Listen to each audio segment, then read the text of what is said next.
Nous avons appris hier que nous sommes venus ici pour le salut du monde. Nous avons appris ça avec plein d'humilité et non dans l'arrogance. L'arrogance signifiera que nous sommes venus ici pour nous rendre heureux nous-mêmes, de se débrouiller plus ou moins bien, que nous sommes responsables pour notre vie et nous devons faire les choses qui sont à faire. Ça, c'est l'arrogance devant la vérité. Nous voulons déposer notre arrogance et reconnaître avec humilité que nous sommes venus ici pour offrir la paix au monde, pour offrir l'amour au monde, offrir la sécurité au monde. Et dans cette leçon d'aujourd'hui, nous apprenons que tout pouvoir nous est donné pour faire cela.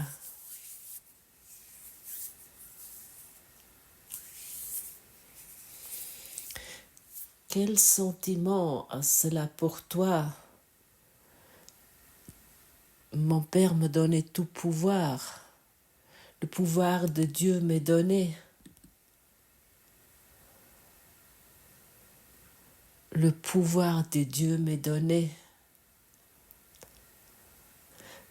Permets-toi de sentir ça dans tout ton corps entier. Commence par exemple cela dans ta tête, qui d'abord prend ces mots et laisse-les descendre jusqu'à ton cœur, jusqu'à ton ventre et jusque dans tes pieds. Et à ce moment-là, nous pouvons sentir ces mots. À ce moment-là, ce ne sont plus que des symboles qui étaient mis ensemble, mais soudainement, je commence à sentir ces mots d'une façon que je n'ai pas pu expérimenter auparavant.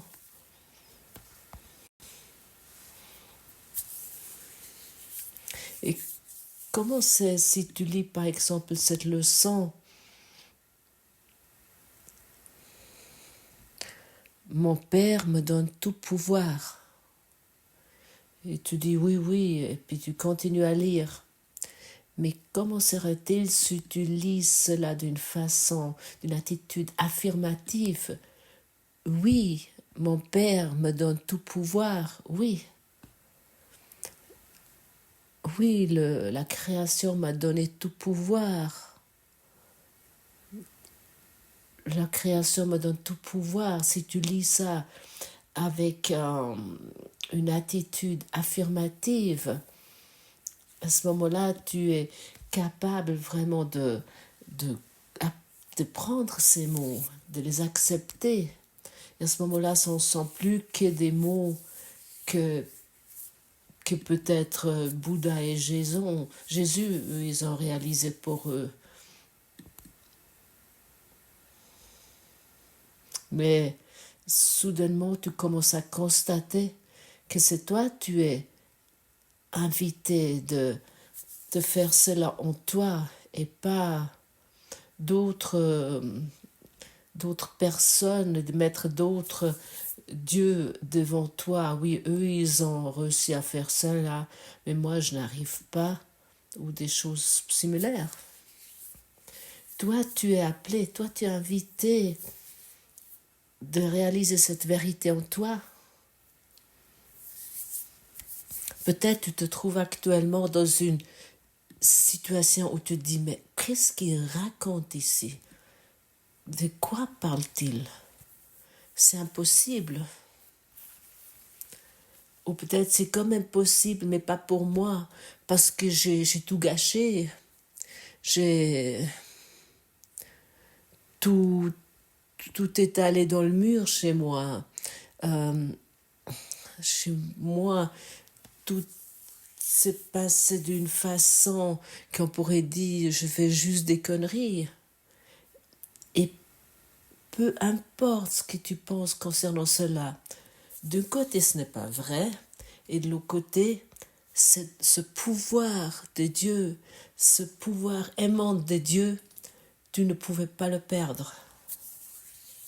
C'est impossible.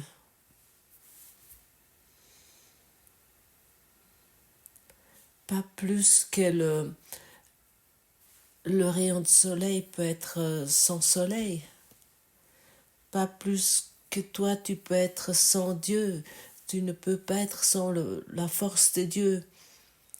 La force de Dieu, le pouvoir des deux, le pouvoir de l'amour. Vous êtes un. Pour cette raison, il ne peut pas te juger, Dieu. Parce que à ce moment-là, Dieu devrait se juger lui-même. Il ne peut pas faire cela. L'unité ne peut pas juger. Et pour cette raison, on n'a jamais eu de jugement sur toi.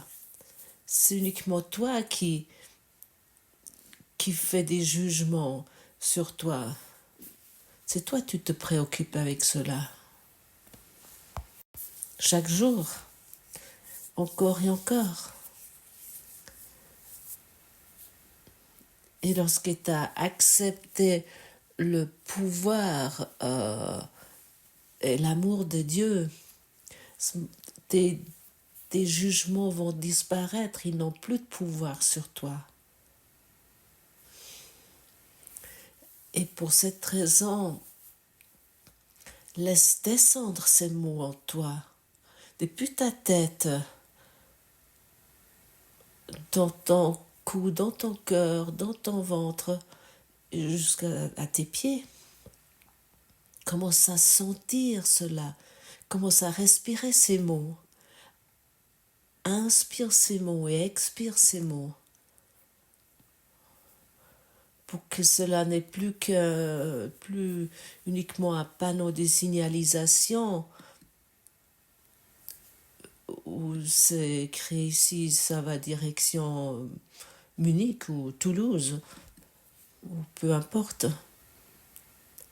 Mais que ça te dirige vers ta vérité.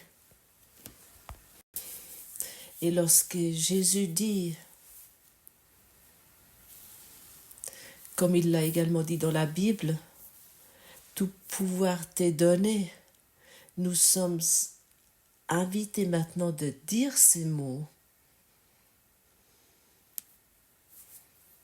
pour que nous constatons qu'il s'agit de nous et pas de quelqu'un qui avait des capacités particulières. Tu as les mêmes capacités que Jésus comme tout autre éveillé.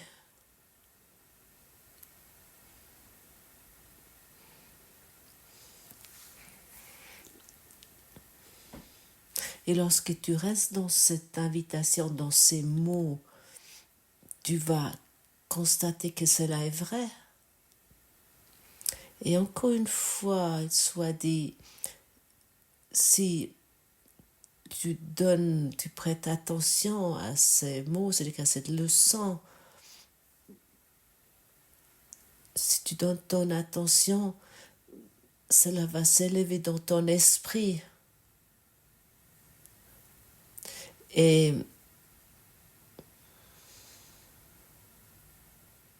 les situations de fréquence basse, les problèmes, les événements, ton énervement, tes rancœurs vont disparaître, ça doit disparaître. Là où il y a la lumière, il n'y a pas d'obscurité, il n'y a pas de ténèbres. Les ténèbres sont l'absence de la lumière. Les ténèbres, l'obscurité n'a pas de force par lui-même. Cela doit être maintenu par toi. Et cela va disparaître dès que tu te tournes vers la lumière à travers ces leçons.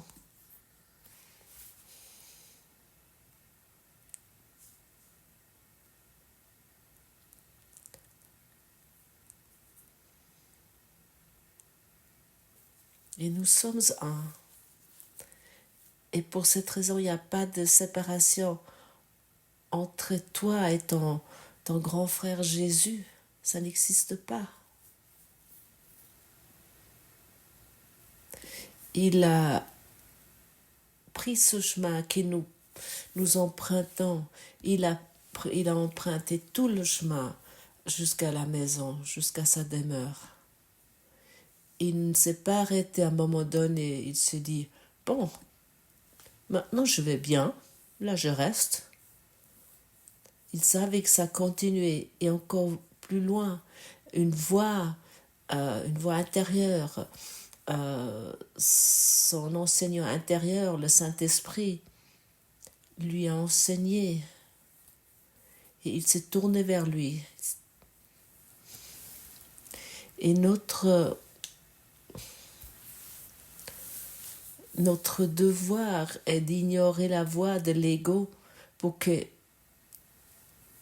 nous allons écouter la voix de Dieu, la voix du Saint-Esprit, mon mentor intérieur.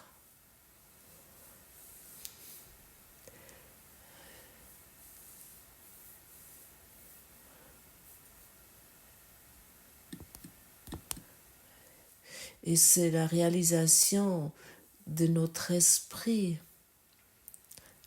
Nous allons encore nous trouver dans ce rêve, mais avec une véritable perception. D'être dans une véritable perception signifie d'être dans la réalité de Dieu. Nous arrivons dans cette réalité lorsque nous reconnaissons la face du Christ dans tous nos sœurs et tous nos frères, sans exception. Nous ne voulons plus faire des exceptions. Pour cette raison, il y a quelque temps, je te posais la question, avec qui tu n'aimerais pas être?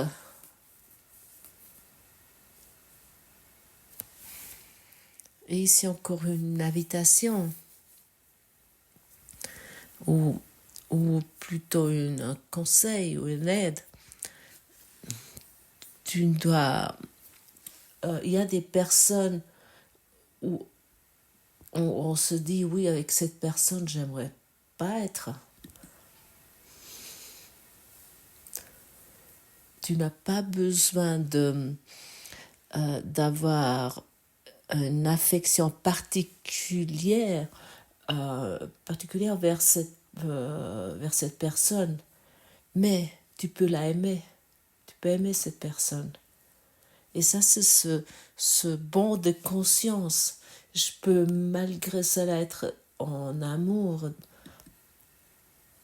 Je peux malgré cela voir la face du Christ en lui.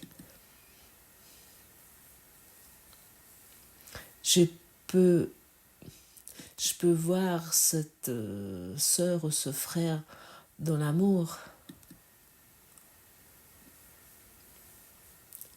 Cela est possible pour toi et pour moi. Et personne d'entre nous a quitté le royaume des cieux. Et si je dis personne d'entre nous, ça inclut aussi celui avec la personne que tu n'aimerais pas être.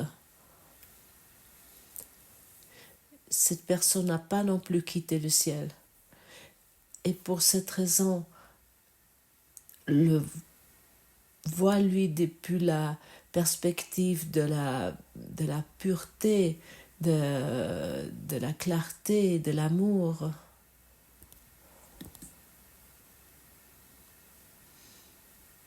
Tu peux faire cela. Essaye cela et sois étonné. Je peux aimer.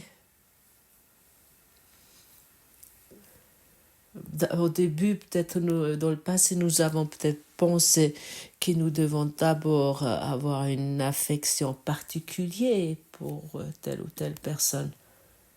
Ou je devais être dans la capacité de le marier maintenant ou quelque chose de similaire. Non. Mais tu peux aimer.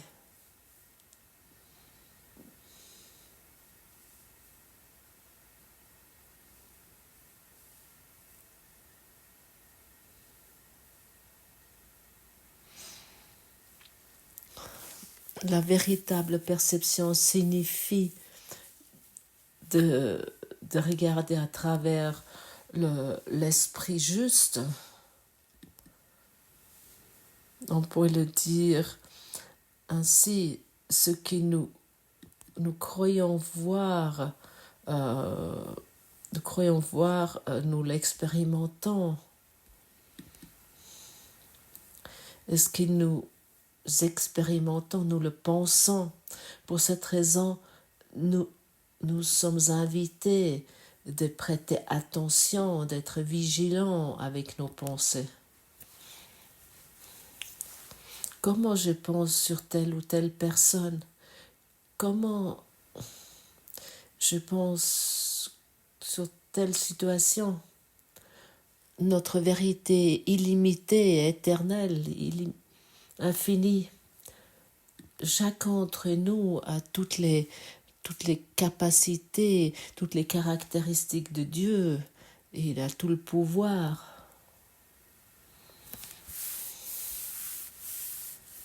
Mais nous pouvons cela uniquement expérimenter si nous arrêtons de nous identifier avec l'ego et de penser que nous sommes ce corps et cette personnalité. Parce qu'à ce moment-là, nous nous trouvons dans l'espace et dans le temps.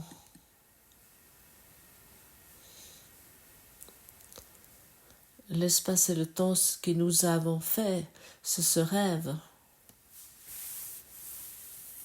Et lorsque j'ai dit auparavant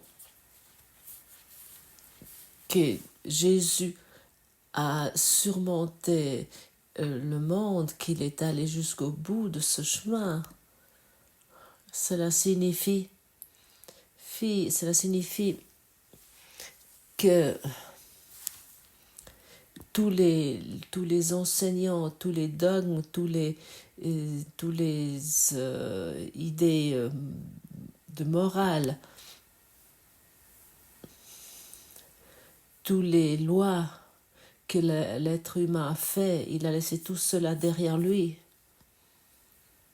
Il n'a pas construit des temples, il n'a pas construit des écoles, il n'a pas fondé des cohabitations, des colocations, des communautés dans lesquelles où il aura pu jouer un rôle particulier en tant qu'enseignant. Il savait qu'il allait se tromper dans cela. Il n'a pas créé des communautés ou des quelconques sectes dans lesquelles il aurait pu jouer le gourou, dans lesquelles il aurait pu se présenter en tant que maître particulier. Il n'a pas créé d'église, il n'a pas fondé d'église. Il a enseigné. Il n'a pas qu'enseigné ses 12 apôtres, ou les apôtresses, d'ailleurs je ne sais pas si ça existe ce mot en français, des femmes apôtres. Comment serait-il s'il aurait eu 12 apôtresses? C'est aussi une idée intéressante. Il n'a pas qu'enseigné à quelques personnes, il a enseigné l'univers entier.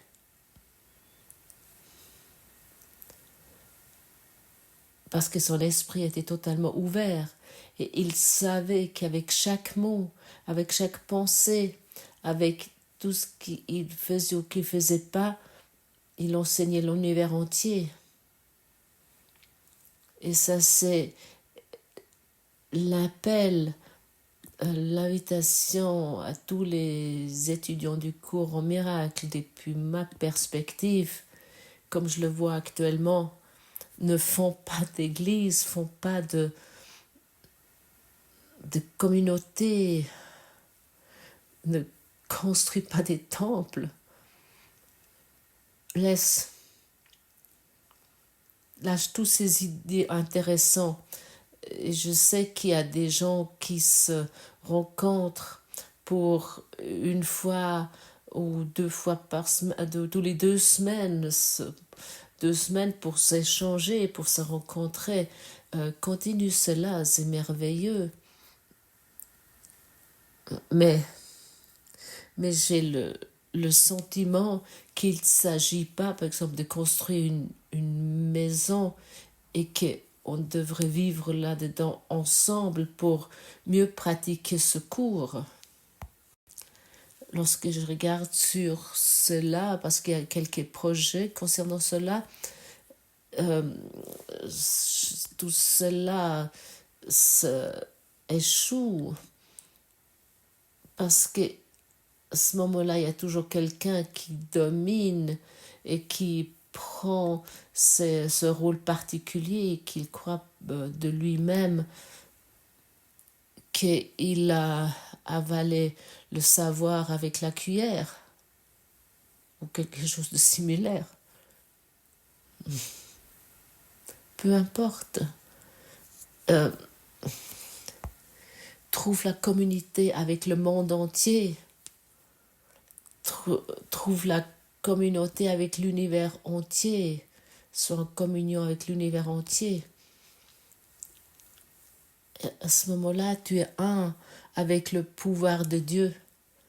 Autrement, tu es un avec ta personnalité et tu ne le constates pas. Parce que tu enseignes encore ta personnalité, de créer quelque chose de particulier. Tu n'as plus besoin de construire un hôtel dans ce monde et autour de cela encore une maison.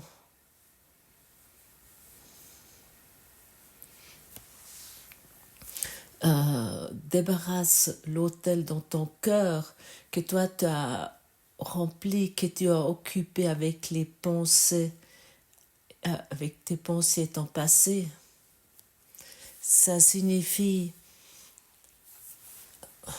tous les pensées, toutes les idées de bien et du mal et de juste et pas juste et tout ce qui apparaît encore en toi, donne tout cela à la lumière, donne tout cela au Saint-Esprit.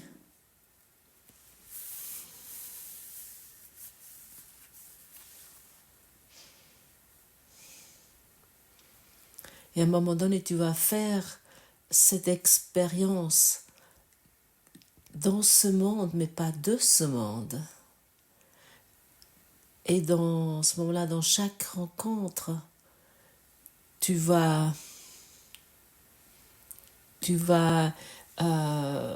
émaner, tu vas être dans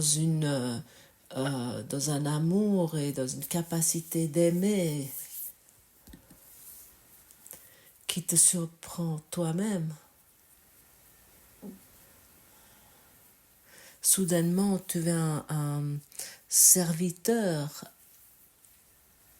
Soudainement, tu commences à être dans le service parce que d'être serviteur n'est pas être soumise. C'est plein de pouvoir et plein de force.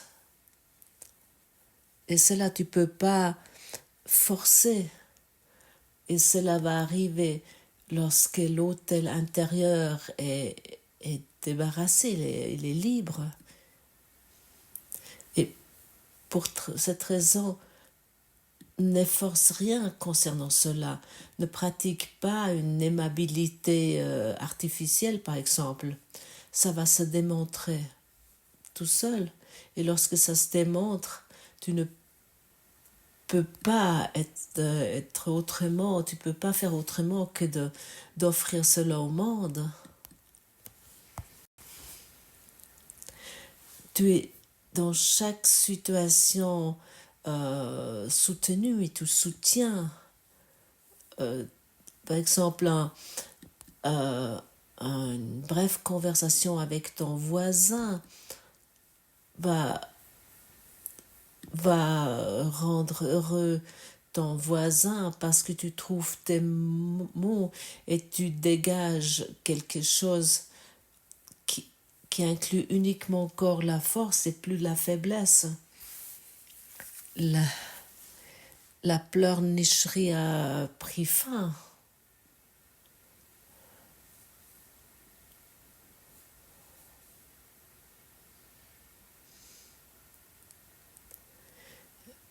Et il y a uniquement tu exprimes uniquement encore ce que tu es véritablement.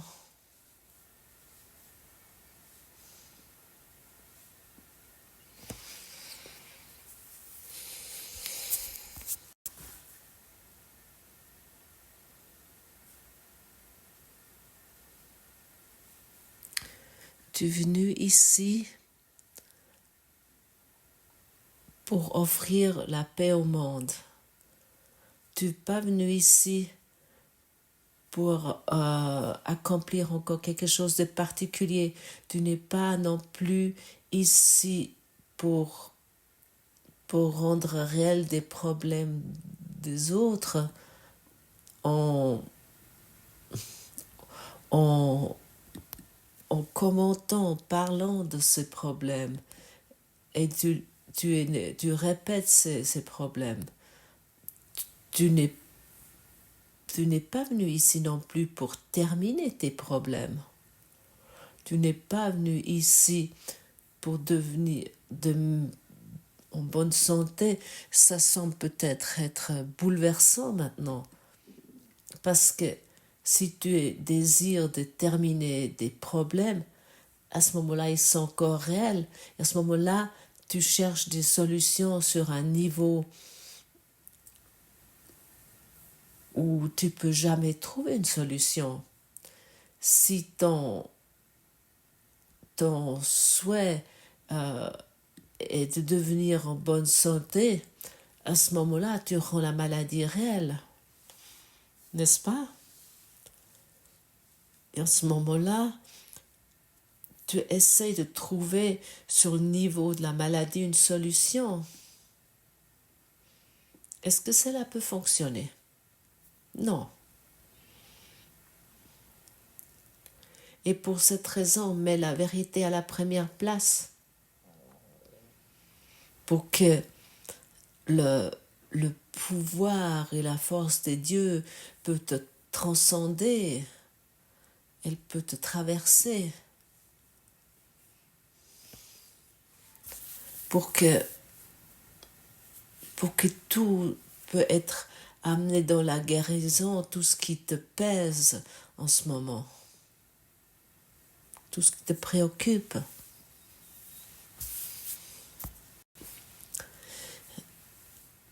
Et bien sûr, nous pouvons toujours nous perdre dans cette illusion et nous oublier dans cette illusion. Comme déjà mentionné avant, nous croyons peut-être que nous avons tout gâché. Nous expérimentons la perte, nous vivons le deuil, la tristesse. Nous nous sentons souvent abandonnés de Dieu. Nous ne nous sentons pas dignes de son amour. Mais cela sont uniquement des pensées auxquelles nous avons donné un pouvoir. Et ils ne sont pas la vérité. Nous avons ce pouvoir. Et nous avons uniquement oublié, mais nous pouvons nous le demander de retour, nous pouvons leur reprendre ce pouvoir. Nous ne voulons plus donner de pouvoir à ces pensées égotiques, parce qu'ils ne sont pas la vérité. Et comme tu le sais toi-même, nous croyons parfois tellement à nos pensées que nous soyons nous sommes ce caractère, nous avons ces caractéristiques dans ce rêve. Et Jésus nous rappelle que c'est notre rêve et que nous le rêvons. Nous ne sommes pas les figures de rêve, mais quel message libérateur.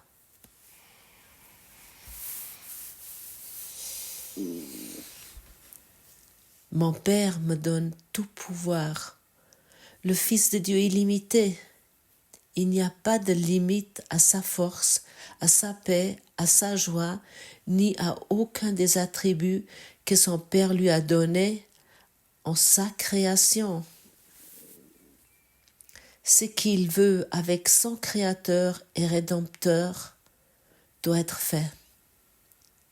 Sa sainte volonté ne peut jamais être niée, parce que son Père, lui, sur son esprit et dépose devant lui toute la force et tout l'amour sur la terre et au ciel. Je suis celui à qui tout cela est donné. Je suis celui en qui le pouvoir de la volonté de mon Père demeure. Ici, on parle de toi. Et comment serait-il si ces mots sont pas uniquement lus, mais tu le lis avec une attitude affirmative et tu te permets qu'il s'agit exactement ainsi. Ici est dit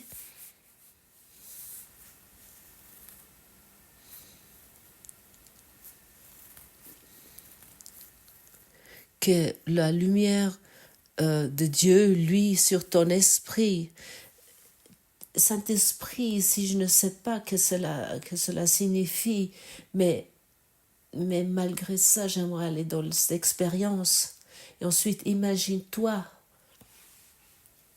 que la lumière de Dieu, lui, sur ton esprit, lui dans ton esprit.